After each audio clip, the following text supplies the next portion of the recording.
আর ৩টে বাজে। কলিং বেলের আওয়াজে দরজা খুলে নিহারবাবু আনন্দে আত্মহারা।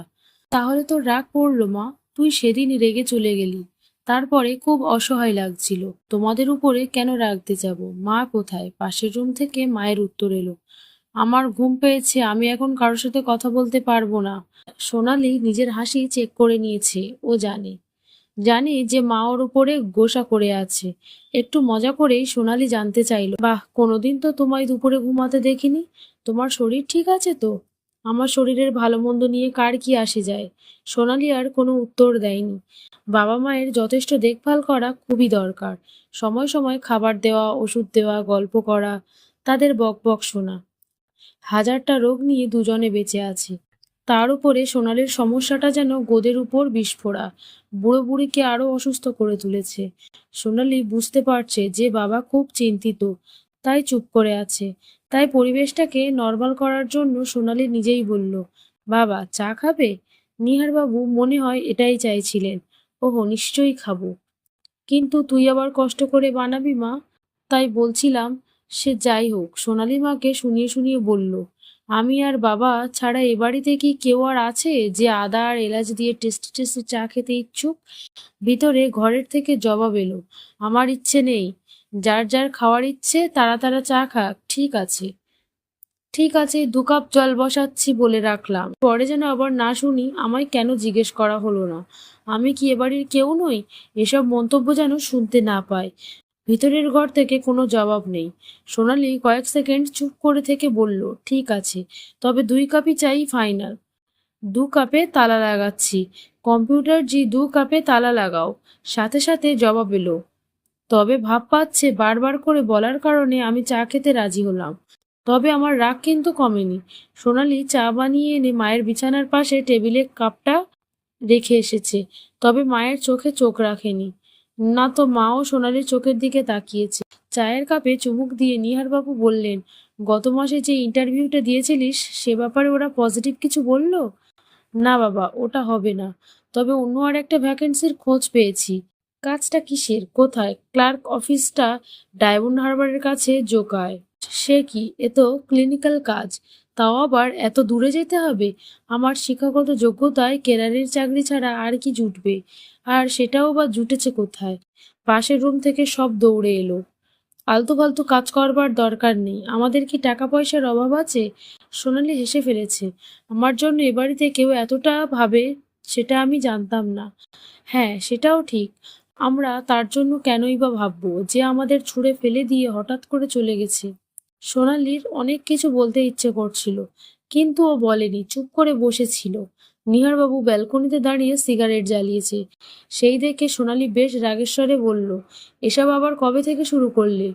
ভুলে গেছো অনেক চিকিৎসায় কাশি দূর হয়েছে? আবার সেটা ফেরত চাই নাকি? কিছুক্ষণ চুপ করে থেকে নিহারবাবু বললেন, আগে খুব খুব কাশির কারণে রাতে ঘুম হতো না। না ঘুমালে খুব কষ্ট হতো। এখন এমনিতেই বিড়নিদ্র রাত কাটাচ্ছে। তাই কাশি ফিরে এলে রাতে অন্তত জেগে থাকার একটা শারীরিক এক্সকিউজ থাকবে, বুঝলি? শারীরিক সমস্যার সমাধান সম্ভব হলেও বা হতে পারবে না। তবে মানসিক সমস্যাগুলোর না কোনো কুলকিনারা খুঁজে পাওয়া কঠিন। সোনালির কাছেও বাবা মার মানসিক যন্ত্রণা দূর করার কোনো সহজ উপায় নেই। বাবার কাঁচুমাচু মুখ দেখে সোনালি ভাবছিল বাবাকে জড়িয়ে ধরে, তাহলে হয়তো বাবা একটু নর্মাল হবে। কিন্তু ও মনটাকে বেশ শক্ত করে নিয়ে বাড়িতে এসেছে। আর বিশেষ করে ওর নিজের মায়ের কথা কানে বাজছে। আর কোনোদিন ওই বাড়িতে যাবি না সোনা। ওরা তোর জীবনটাকে শেষ করেছে। সব নষ্টের গোড়া তোর শাশুড়িটা। ওর অতিরিক্ত ন্যাকামোর জন্যই ওর ছেলেটা বখাটে হয়েছে।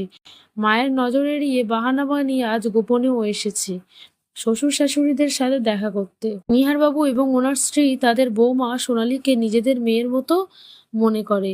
বরের তরফ থেকে অশান্তি অবজ্ঞা গত 3 বছর ধরেই ছিল। তবে দিন বিশেক আগে সোনালির ধৈর্যের বাঁধ ভাঙল। ও বুড়ো বুড়োকে ফেলে রেখে বাপের বাড়িতে চলে গিয়েছিল। মানসিক কষ্ট যে হয়নি তা নয়, তবে অপমান এবং অসম্মানেরও একটা সীমা থাকে। সাধারণ পরিবারে জন্ম হলেও সোনালি ও রক্তমাংস দিয়ে গড়া মানুষ, পাথর প্রতিমা তো নয়। ঘণ্টাখানিক শ্বশুরবাড়িতে কাটিয়ে সোনালি ফিরে যাচ্ছিল। শ্বশুরমশাই বললেন, এখনই চলে যাবি মা? তুই তাহলে থাকতে আসিসনি? আমি থাকতে আসিনি বাবা, তোমাদের দুজনের মাসের ওষুধ দিতে এসেছিলাম, ডাইনিং টেবিলের উপরে রাখা আছে। তাহলে তোর মনে আছে কখন আমাদের ওষুধপত্র শেষ হয়? মনে তো আমায় রাখতে হবে। তোমাদের বিলেত ফেরত ছেলের কাছে বাবা মায়ের ব্যাপারে ভাববার মতো সময় তো নেই। ধরা পড়ে গিয়ে অবশ্য ওর ভালোই হয়েছে। এ বাড়িতে ওকে আর নিয়মিত আসতে হয় না। উচ্চশিক্ষিতা মডার্ন সুন্দরী বউকে নিয়ে তার হয়তো মহা আনন্দে কাটছে আশা করি। শাশুড়ি মায়ের কাছে গিয়ে সোনালি বসেনি, হয়তো চোখের ধারা বাদ মানবে না। তবে শাশুড়িকে জড়িয়ে ধরে আদর না করে চলে যেতেও মন চাইছিল না। তাই ও মেন দরজার সামনেই দাঁড়িয়েছিল। এরই মাঝে শাশুড়ি তার স্বামীকে ডেকে নিয়েছে। সাধারণত স্বামীকে অসীমের বাবা বলে ডাকলেও আজ অন্য নামে ডাকলো, সোনালির বাবা। একটা কথা শুনে যাও। ব্যাপারটা সোনালির বোধগম্য হয়নি। ওর শ্বশুর 1 মিনিটের মধ্যে ফিরে এসে বলল, তোর শাশুড়ি বলল ওসব ওষুধ ফষুধ চাই না। যে ওষুধটা এ বাড়িতে থাকলে আমরা বুড়ো বুড়ি এমনিতেই সুস্থ থাকি, তাকে থেকে যেতে বলো। আর ও আমাদের সাথে না থাকলে আমি একদিনও প্রেশার বা হাঁপানির ওষুধ খাবো না। বাকিটা আমাদের উপরে, ওর ভালোবাসা আর টানের উপরে ছেড়ে দাও। বুক ফাটছে, তবে চোখ সামলে সোনালি চুপ করে দাঁড়িয়ে আছে। শাশুড়ির গলা কানে এলো, আমি কথা দিচ্ছি অসীমকে এবার ত্রিসীমানায় ঢুকতে দেব না, বুঝলি? নিজের ছেলেকে ত্যায্য করে দেওয়া মুশকিল, কিন্তু এটাই আমরা করতে বাধ্য।